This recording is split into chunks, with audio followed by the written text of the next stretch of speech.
Hello everyone, আসসালামু আলাইকুম। আমি যখনই কয়েকটা ভিডিও আপলোড করা শুরু করি, কয়েকদিন রেগুলার ব্লগ আপলোড করা শুরু করি, এরপরে আমার কিছু না কিছু হয়ে যায়। বুঝতে পারছি না মানুষের কি নজর লাগতেছে আমার উপর না কি হচ্ছে। অনেক বেশি অসুস্থ, সবাই প্লিজ একটু দোয়া করবেন যাতে একটু সুস্থ হয়ে যায় তাড়াতাড়ি। তো ঢাকায় এটা হচ্ছে আমার গাজীপুর নারায়ণগঞ্জ থেকে ঘোরাঘুরি শেষ করে আবার ঢাকা মিরপুরে ব্যাক করতেছিলাম আমি। তো আপু হচ্ছে আসছিল আমাদেরকে রিসিভ করতে। আমরা হচ্ছে এখানে গুলিস্তানের এখান থেকে আপুর সাথে আপু গুলিস্তানে এসে দাঁড়িয়েছিল আমি নারায়ণগঞ্জ থেকে আসার সময়। তো ওখান থেকে হচ্ছে একসাথে যাই আমরা মিরপুর সোনিয়া আপুর বাসায়। ওইখান থেকে পরের দিন সকালবেলা হচ্ছে সাজিদকে ডক্টর দেখানোর জন্য চলে গিয়েছিলাম আমরা দুই বোন মিলে।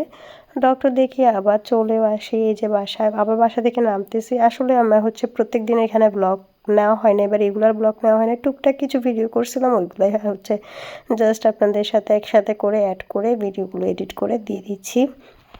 তো এখানে ভ্যানের মধ্যে আপু অনেক ধরনের পাপোশ দেখতেছিল, এখান থেকে পাপোশ নিচ্ছিল, যদিও বা পাপোশ আমিও নিয়েছি। তারপর হচ্ছে রাস্তার মধ্যে এখানে কদবেল বিক্রি করতেছিল, তো সাজিদ বলতেছে সে কদবেল খাবে, তো ওর জন্য একটা কদবেল নিয়েছিলাম, যদিও বা সে পরে খাই না, এটা ফেলে দিছে।